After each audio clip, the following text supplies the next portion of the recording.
Postal ballot వివాదం రాష్ట్రంలో hot టాపిక్గా మారింది. సాధారణంగా అయితే పోస్టల్ బ్యాలెట్ ఓటింగ్పై పెద్దగా ఫోకస్ ఉండదు.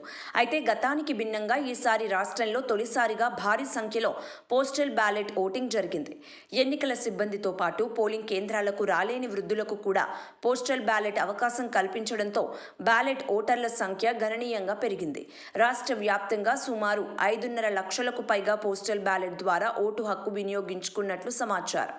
అయితే ప్రతి పోస్టల్ బ్యాలెట్పై ఆర్ఓలు సంతకం చేయాల్సి ఉండగా కొందరు చేయలేదని అంటున్నారు.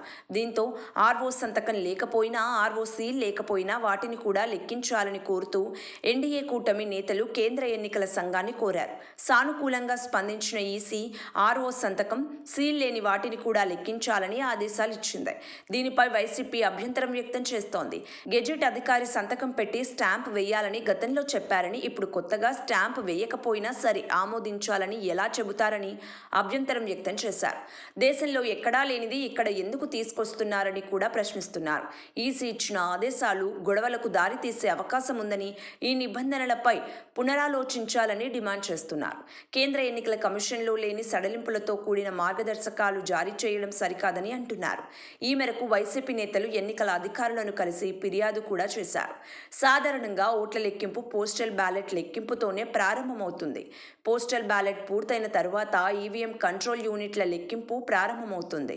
పోస్టల్ బ్యాలెట్ వివాదం వలన లెక్కింపు ప్రక్రియలో వివాదాలు తలెత్తుతాయని అంటున్నారు. ఇక పోస్టల్ బ్యాలెట్ వ్యవహారంలో ఉద్యోగులు పలు అభిప్రాయాలు వ్యక్తం చేస్తున్నారు. ఓట్లు చెల్లకపోతే ఆ బాధ్యత రిటర్నింగ్ అధికారులదేనని ఏపీ ప్రభుత్వ ఉద్యోగుల సంఘం అంటోంది. గంటల తరబడి క్యూ లైన్లో నిలబడి ఉద్యోగులు బాధ్యతగా ఓటు వేశారని, ఆ ఓటు చెల్లదంటే ఆ బాధ్యత ఎవరు తీసుకుంటారని ప్రశ్నిస్తున్నారు. అదే సమయంలో వైసీపీ కూడా దీనిపై గట్టిగా పోరాడుతోంది. వాస్తవానికి గెలుపు కోసం ఏ చిన్న అవకాశాన్ని కూడా వదులుకోవడానికి వైసీపీ, టీడీపీ సిద్ధంగా లేవు. అందుకే పోస్టల్ బ్యాలెట్ల చెల్లుబాటు అంశం ఈ స్థాయిలో వివాదాస్పదమవుతోంది.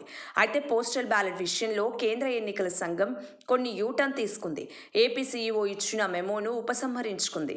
మరోసారి తామే ఉత్తర్వులు జారీ చేస్తామని కేంద్ర ఎన్నికల సంఘం తెలిపింది. మరి ఏం జరుగుతుందో చూడాలి. సబ్స్క్రైబ్ చేయండి. Please do subscribe to. Please like, share and subscribe to top Telugu TV. Top Telugu TV.